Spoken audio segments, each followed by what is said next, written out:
Good morning, children. Again, I continue my lesson New Empires and Kingdoms. With the decline of the Guptas, the empire disintegrated into several small kingdoms and republics. It was at this time that Harshavardhana, a young boy of about 16, became the king of Kannauj. After ascending the throne, he conquered the kingdoms of Bengal, Bihar, and Odisha, extended his kingdom across the entire North India. However, when he tried to extend his kingdom beyond the river Narmada, a powerful king called Pulakesin in the Deccan defeated Harsha and forced him to go back. There are many sources from which we know about the rule of Harsha. The important source was Zhuangzhang, a Chinese pilgrim, visited India during Harsha's rule, and his accounts written in the book Siyuki give us valuable information about to this period.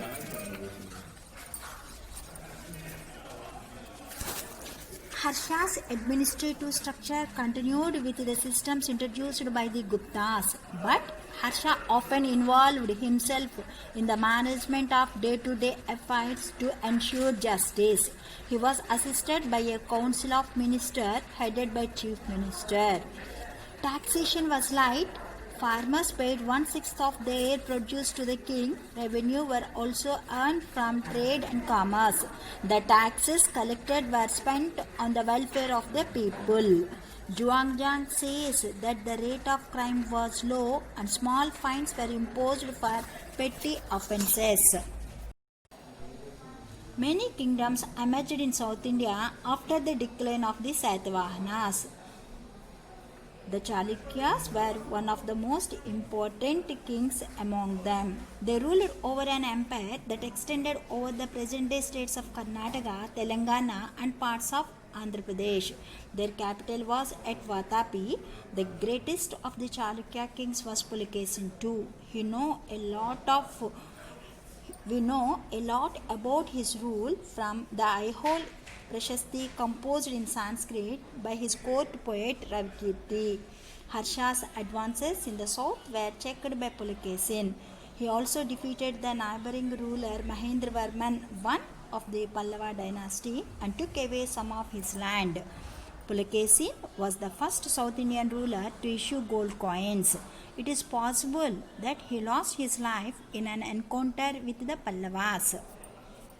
The Pallavas ruled over areas that today comprise northern Tamil Nadu and southern Andhra Pradesh. Their capital was at Kanchi. The most important Pallava rulers were Mahendravarman I and his son Narasimhavarman. Mahendravarman was believed to be a very efficient ruler and extremely learned. The famous cave temples at Mahabalipuram near Chennai were constructed during his reign. Pulakesin II heard stories about the riches of the kingdom and attacked it many times. When Narasimhavarman ascended the throne, he vowed to take a revenge against the Chalukyas. He was a more capable general than his father. He defeated Pulakesin II, after which the Chalukyas became weak. He built many temples in the capital city of Kanchi. The administration in the South Indian kingdoms was not very different from the ones in the north. The entire empire was divided into mandalams divided into kottams are divided into Nadu and Ur. They also had a number of local assemblies that looked after local administration like the village sabhas. Most of these were controlled by rich landowners. Thank you, children.